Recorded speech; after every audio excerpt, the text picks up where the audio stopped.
너무나도 시대가 어수선하고 사회가 혼란스럽고 무엇이 참이며 무엇이 거짓인지를 분간하기 어려운 혼돈의 시대를 살다 보니까 요즘 들어서 제 마음속에 자꾸 떠오르는 생각은 참과 거짓에 관한 생각입니다. 참 믿음은 무엇이며 거짓 믿음은 무엇일까? 참 성도는 어떤 사람이며 거짓 성도는 어떤 사람일까? 그리고 이 생각은 참 목사는 어떤 사람이며 거짓 목사는 어떤 사람일까?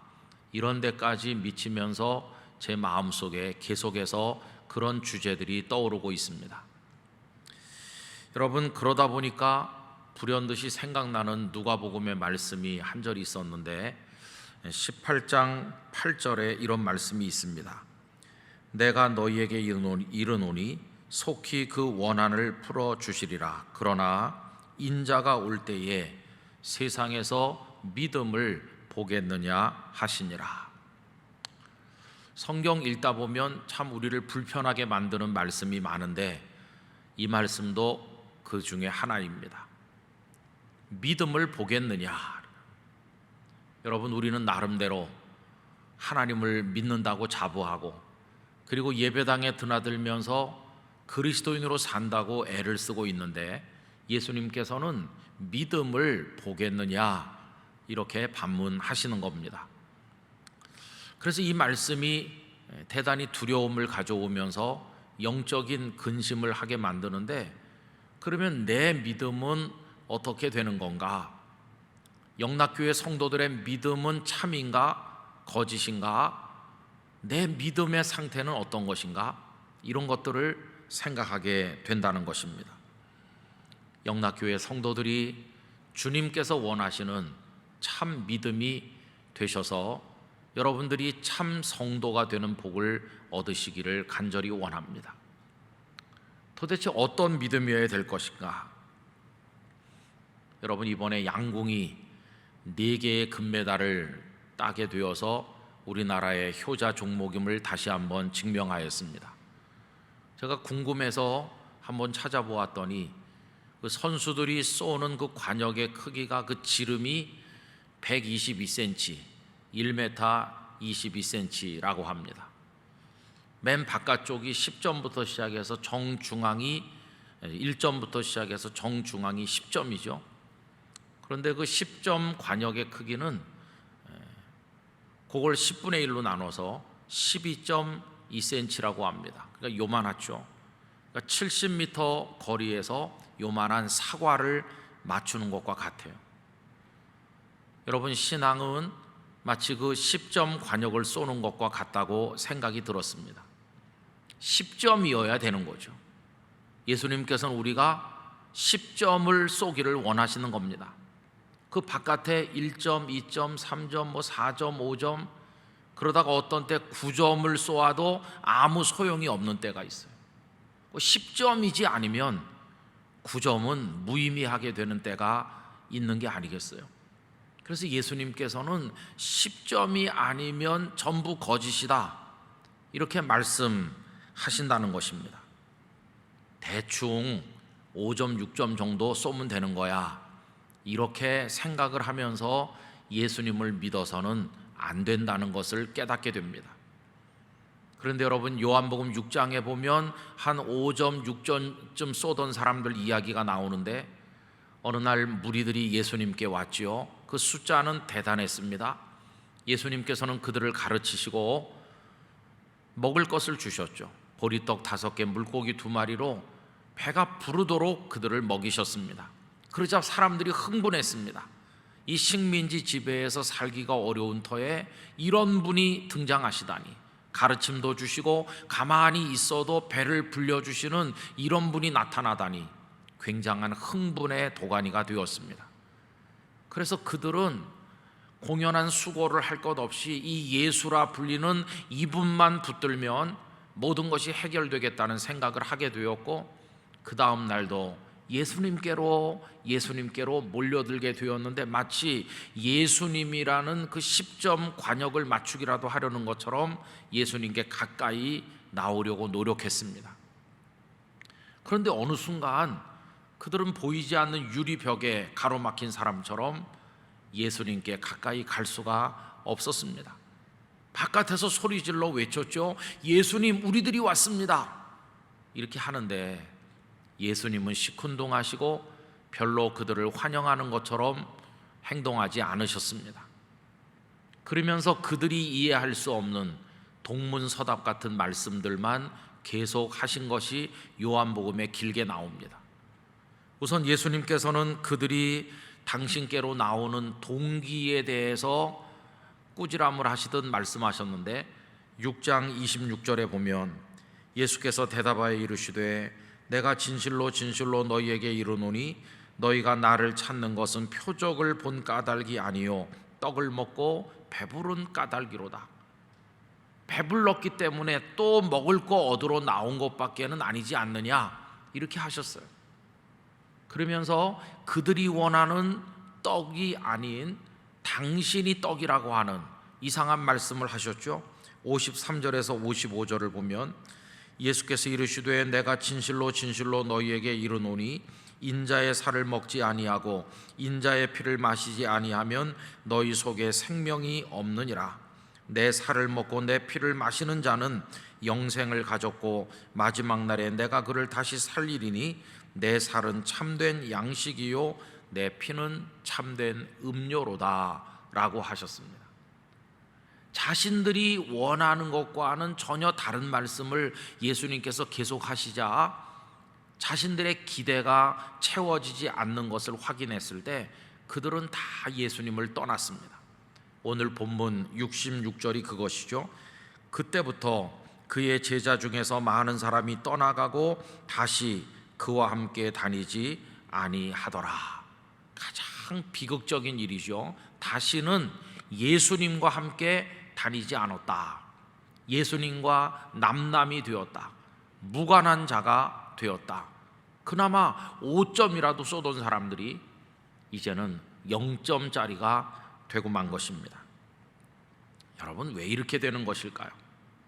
왜 믿음인 듯이 보였는데 그 믿음은 참이 아닌 거짓이 된 것일까요? 한동안 우리 한국교회에 야베스의 기도 열풍이 불었습니다. 야베스라는 사람이 하나님께 드린 기도, 역대상 4장 10절에 나오지요. 야베스가 이스라엘 하나님께 아뢰어 이르되 주께서 내게 복을 주시려거든 나의 지역을 넓히시고 주의 손으로 나를 도우사 나로 환난을 벗어나 내게 근심이 없게 하옵소서 하였더니 하나님이 그가 구하는 것을 허락하셨더라. 하나님께서 내게 복을 주세요. 그런데 그 지역을 좀 넓게 해주세요. 예전 번역에서는 지경이라는 단어를 썼죠. 여러분, 이 단어는 영역, 내 힘이 미치고 내 마음대로 할 수 있는 영역을 말하는 겁니다. 그거를 넓혀달라 이렇게 얘기했죠. 어떤 목사님께서 우스갯소리로 이 야베스의 기도는 부동산이 폭등하는 한국 성도들에게 딱 맞다고 이야기하였어요. 넓혀지니까요. 그런데 여러분, 가만히 생각을 해보세요. 이 지역을 넓히는 거, 영역을 넓히는 거 어디로 넓힙니까? 앞뒤 좌우로 이게 수평으로 넓어지는 겁니다. 넓게 100평에서 1000평, 1000평에서 10,000평 이런 식으로 넓어지는 거죠. 그건 수평의 차원에서 이루어지는 것입니다. 그래서 더 넓은 곳을 얻기를 원하는 사람의 모토는 더 넓게 더 넓게 이렇게 외치게 되겠죠. 여러분, 이렇게 외치는 사람에게 문제가 생깁니다. 어떤 사람이 와서 당신이 지금 가지고 있는 것보다 훨씬 넓은 걸 저쪽에다가 내가 준비해 놨는데 그리로 갑시다 그러면 이 사람은 그 유혹을 떨칠 수 없습니다. 그러면서 그가 할 수 없는 말이 하나 생기는 거죠. 그가 할 수 없는 말은 이겁니다. 비록 좁지만 난 여기가 좋아요. 이 말을 그는 할 수 없게 됩니다. 왜요? 더 넓게, 이게 그의 인생의 목표가 되기 때문이죠. 여러분, 더 넓은 곳을 주겠노라고 하면 따라갈 수밖에 없는 거, 좁아도 나는 여기가 좋아요 라는 말을 할 수 없게 되는 거, 이게 야베스의 기도가 가진 치명적인 한계입니다. 여러분, 신앙생활이 뭡니까? 넓히는 겁니까? 그런데 넓히는데 하나님의 도우심을 받아서 계속 넓히면 그게 성공적인 신앙생활인가? 그래서 마치 오늘 내가 100만 원 받는 직장에서 일하는데 누가 110만 원 준다고 그러면 미련 없이 그리로 가고 또 그 다음에 더 준다고 그러면 또 옮기듯이 이렇게 계속 확장해 나가는 것이 신앙생활인가? 또 그렇게 하면 인생에 성공하는 것인가? 그거를 하나님을 불러가면서 하면 믿음의 열매를 맺는 것인가? 여러분, 어떻게 생각하십니까? 많은 사람들이 내가 하나님께 말씀드렸더니 나를 그렇게 넓혀 주셨어요, 이러면서 은혜를 입었노라고, 복을 받았노라고 간증을 하고 자랑하는 거 우리는 너무 많이 들어보지 않았습니까? 그러나 여러분, 그건 신앙의 본질이 아니면, 지금 예수님께로 왔던 사람들의 문제가 바로 그런 것입니다.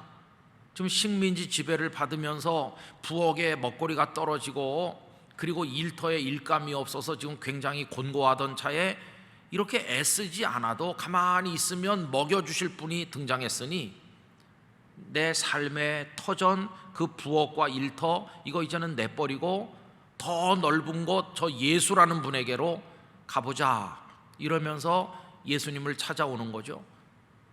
그런데 예수님은 꿰뚫어 보시는 겁니다. 이 사람들은 그들이 원하는 걸 내가 준다 해도 더 많은 것을 준다고 하는 자가 등장하면 미련 없이 나를 버리고 그리로 갈 사람들이다. 그걸 꿰뚫어 보시는 거죠. 이들은 내 사람이 아니다. 그래서 예수님께서는 그들이 원하는 것을 주시지 않았고 결국 그들은 예수님을 떠나게 된 것이었습니다. 그들은 몰려와서 예수님 주변에서 머물렀지만 그러나 정중앙 예수님 10점, 그 만점을 쏘는 사람들이 아니라 주변에 머물다가 흩어져 간 사람들, 예수님과 무관한 사람이 되고 만 것이죠. 여러분, 이런 점에서 지경이 넓혀지기를 기도했던 이 야베스의 기도는 아주 중요한 보완이 필요한데, 수평적 확장에 매달리지 아니하고 수직적으로 하늘을 향하여, 하나님을 향하여 더 높이 오르기를 원하는 기도가 거기 보충되지 않으면 무의미한 기도로 전락할 수밖에 없다는 것입니다. 성도에게 중요한 것은 수평적 넓이가 아니라 수직적인 하나님과의 관계라는 사실을 잊어서는 안 될 것입니다. 그래서 더 높이 내가 하나님을 향해 바라보고 하나님의 은총의 손이 내게로 내려와서 하나님과 연결되어 그 영생의 세계와 내가 연결될 수 있을 때, 그것이 신앙의 본질이고 그것을 기뻐할 때 10점 신앙을 가지게 된다는 것입니다. 여러분, 그 무리들과 예수님의 제자들의 결정적인 차이는 여기 있죠. 그들이 예수님과 더 이상 함께하지 않고 다 떠나갔을 때 남아있는 사람들에게 물어보셨죠. 너희도 가려느냐? 그때 오늘 본문 68절 69절에서 정말 중요하고도 탁월한 대답을 베드로가 예수님께 드립니다. 시몬 베드로가 대답하되 주여, 영생의 말씀이 주께 있사오니 우리가 누구에게로 가오리이까? 우리가 주는 하나님의 거룩하신 자이신 줄 믿고 알았사옵나이다. 여기서 베드로의 대답은 그 초점이 두 가지라는 걸 알게 돼요. 결국은 하나인데, 첫째는 예수님께 떡을 구하는 게 아니라 영생의 말씀을 구하는 거죠. 여러분, 영생이 뭡니까? 영원한 생명이죠. 근데 영원한 생명은 어디 있습니까? 이 땅에 있습니까? 땅에 없습니다. 그러니까 옆으로 수평으로 계속 확장해서 온 지구촌을 다 가져도 영생은 없는 겁니다. 그럼 영생은 어디 있는가? 저 하나님의 세계에 있는 겁니다. 수평으로 확장해서는 닿을 수 없는, 높이 계신 하나님과 연결될 때만 얻을 수 있는, 그게 영원한 생명인데, 그 영원한 생명으로 인도하는 말씀이 지금 눈앞에 계신 예수님께 있다는 겁니다. 그게 첫 번째 초점이고, 두 번째 초점은 그걸 가지신 분이 예수님이기 때문에 우리의 목적은 예수님, 바로 당신이십니다. 그래서 베드로의 말은 결국 이런 얘기죠. 주님, 우리들은 넓어지기 위해서 온 사람들이 아니고 더 많이 누리기 위해서 온 사람들이 아니라 우리는 주님을 목적으로 왔습니다. 주님이 우리의 전부입니다. 왜냐하면 주님만이 우리를 하나님의 세계로 올려주실 영생의 말씀을 가지고 계시기 때문입니다. 이 베드로의 고백을 가슴에 품으면 좁아도 괜찮아요, 난 여기가 좋아요, 이렇게 말하는 사람이 되는 거죠. 여기가 왜 좋습니까?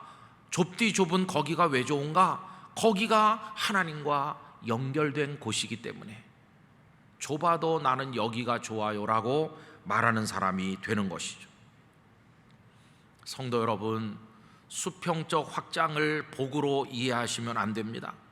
하나님의 세계, 영원한 생명의 나라, 그 하나님과 연결되는 것을 궁극적인 구원이며 복이라는 사실을 깨달아야만 될 것이고, 그걸 붙들 때 그 믿음이 10점이 되는 것입니다. 그런 의미에서 열왕기상 21장에 나오는 나봇이란 분은 참 훌륭한 분입니다.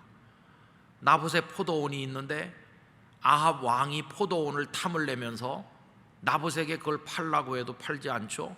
그래서 제안했죠. 내가 그거 말고 더 아름다운 포도원을 줄 테니까 바꾸자고 했죠.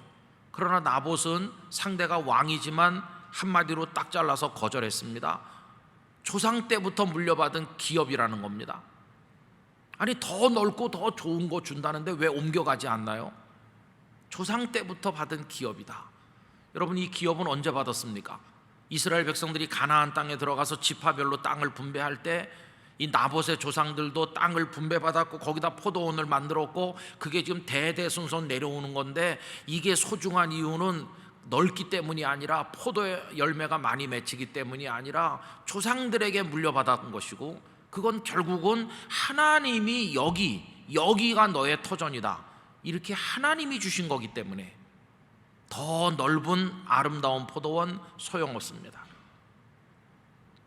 여러분, 나봇은 좁아도 볼품없어도 괜찮아요, 이건 하나님이 주신 겁니다, 그러면서 그 가치와 의미를 하나님에게서 찾는 그 영혼이 하나님을 향하던 사람이었다고 이야기할 수 있는 것이죠. 성도 여러분, 자칫하면 우리도 주여 주여 이렇게 부르기는 하지만은 5점짜리가 될 위험성이 늘 있습니다. 이런 얘기 들어보셨나요? 사람은 30살에 죽어 70살에 묻힌다. 아니, 30살에 죽었으면 30살에 묻혀야 되는데 왜 70살 될 때까지 40년이나 있다가 묻힙니까? 이게 무슨 말일까요? 30살이면 사회에 진출해서 본격적인 자기 인생을 살 때인데, 사람들이 그 40년을 사는 걸 보면은 이미 죽은 자처럼 무의미하고 무가치하게 존재하더라는 것입니다. 이미 30살에 죽은 거나 마찬가지다. 여러분, 그렇게 말하는 이유는 그 40년 동안 열심히 달려가고 새벽부터 밤까지 노력하지만 아무 가치 없는 것을 바라보면서 뛰어가니까 30살에 죽은 것과 진배 없이 된다는 것입니다. 여러분, 사람들이 추구하는 게 뭔가요? 좀 더 넓어지는 거죠. 좀 더 힘을 가지는 거죠. 그래서 하고 싶은 거 다 하고 누리고 싶은 거 다 누리는 거, 그거죠. 편안하게 사는 거, 그게 성공이라고 해석되면서 다 그걸 위해서 달려가죠. 근데 우리도 하나님께 드리는 기도를 그런 걸로 채우죠. 하나님, 더 많이 넓어지게 해주시고 더 많이 누리게 해주시고 이렇게 기도하죠. 내가 아프니까 빨리 낫게 해주시고, 이렇게 하다가 어느 날 하나님께서 이루어 주시면 기쁨이 충만해서 하나님의 복을 받았어요, 은혜를 받았어요, 하나님께서 나에게 이렇게 해주셨어요 라고 하죠. 그런데 거기는 한계가 있지 않습니까? 그렇게 하다가 하나님께서 더 이상 넓혀주지 않는 때가 오면 이상하다, 왜 안 되는 거지? 전에는 내가 기도해가지고 병을 고쳤는데 왜 이번에는 안 고쳐주시는 거지? 이렇게 벽에 부딪힐 땐 그때는 어떻게 되는 겁니까? 이제는 별 볼 일이 없으니까 여기 이 사람들이 예수님을 떠나듯 하나님 그냥 떠나면 되는 건가요? 그건 아니지 않습니까? 진짜 신앙은 더 이상 넓혀지지 않는 순간에 감사할 수 있고, 더 이상 고쳐주지 않는 순간에 와도 위에 계신 하나님을 찬송할 수 있을 때, 그때 나타나는 게 그 진짜 신앙이 아니겠습니까? 그러니까 우리가 지금까지 가지고 있었던 그런 신앙은 10점짜리가 못 될 위험성이 많이 있다는 것이, 제자들의 훌륭함은 예수님을 만난 이후에 수평적 넓이를 추구하던 삶에서 수직적 높이를 추구하는 삶으로 바뀌었다는 데 있습니다. 어느 날 빌립보 가이사랴에 예수님의 일행이 가셨을 때 그 마태복음 16장의 유명한 이야기 생각해 보세요.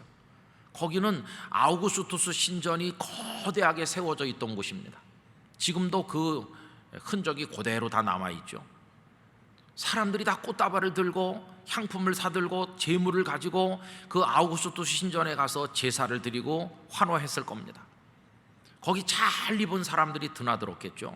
그럼 거기 왜 신전이 있나? 아우구스투스라는 사람이 신이기 때문이 아니라 사람들이 너무도 가지고 싶어하는 권력과 부를 줄 수 있는 사람이기 때문에 사람들은 거기 신전을 세우고 의지했던 것입니다. 결국 누군가를 의지하는 동기가 거기서 뚜렷하게 나타나는데, 자기가 원하는 걸 채워주기 때문에 섬기는 겁니다.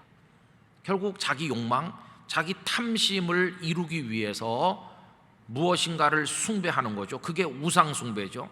결국 우상숭배의 동기는 탐심, 욕심이라는 걸 알 수 있어요.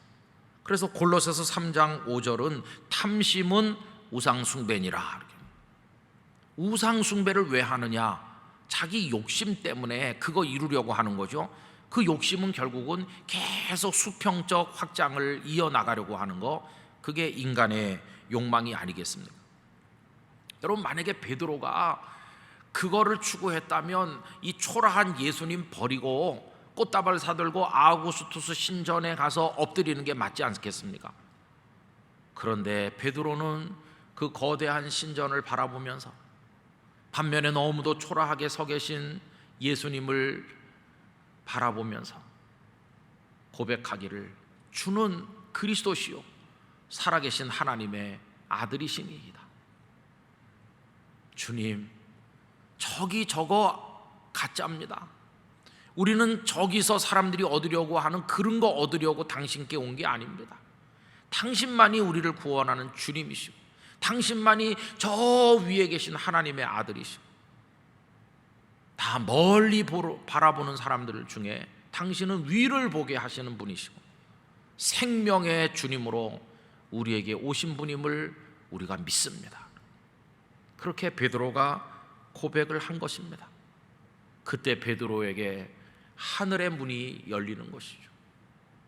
모든 사람이 더 넓이 더 넓게 이렇게 하면서 저 수평선을 바라보고 있을 때, 이런 믿음을 가진 사람은 멈추어 서서 자기 서 있는 곳이 좁다 할지라도 고개를 들어서 위를 바라보는 성도가 되는 것이죠.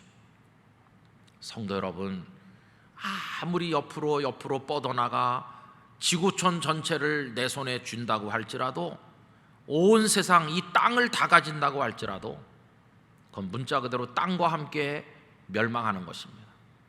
이 땅은 다 하나님의 심판 앞에 녹아져서 없어질 것이고 거기에는 생명은 없는 것입니다. 누가 구원을 얻는가? 좁은 곳에 있을지라도 하나님의 세계와 연결되어서 은총의 사다리가 내려오는 바로 그 자리에 서 있는 그 사람이 하나님의 구원을 얻는 참된 성도가 되는 것입니다. 그런데 이런 사람은 세상에서 힘이 없어요. 세상에서는 멀리 퍼져간 사람이 힘이 있어서 이세벨과 아합에 의해서 이 나봇은 살해당했습니다. 예수님의 제자들도 위를 바라보며 걸어가다가 다 순교하셨습니다. 그들이 순교하는 그 피가 땅에 떨어지는 순간 화살이 10점 관역을 명중하듯이 그들은 10점 믿음을 가진 하나님의 참된 성도로 세워지게 된 것입니다. 우리 영락교회 성도 여러분, 이제는 수평적으로 뻗어가려고 하던 삶을 멈추고 그걸 다 끊어내고 하나님을 바라보는 믿음을 가지기를 원합니다. 그러려면 다 좀 끊어내야 됩니다. 더 넓게 이렇게 내 가슴 속에 끓어오르는 욕망을 과감하게 끊어내야 되는데 이건 정말 거룩한 결단이죠. 신앙과 인생은 언제 성숙하는가? 결단할 때마다 부쩍부쩍 성장하는 겁니다. 빵 하나를 두고 동생과 싸우면서 동생을 쥐어받고 빵을 혼자 먹어치우던 형편없던 형이 어느 날 빵을 다 동생에게 주면서 먹고 싶은 욕망을 끊어내는데 성공하고 너 다 먹어 이렇게 말할 때 그 형은 부쩍 성장하는 것입니다.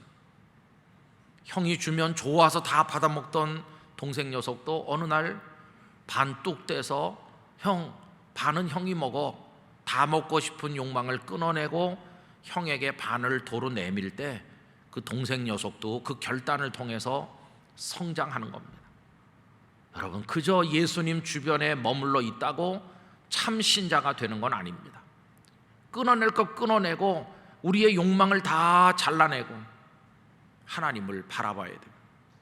그래서 주님의 세계와 연결되고 주님 당신만이 저의 관역입니다 이렇게 하면서 설 때 그 사람이 고독하고 힘들고 때로는 핍박받고 때로는 순교자가 된다고 할지라도 그 사람이 진짜 10점 신자가 될 수가 있다는 것입니다.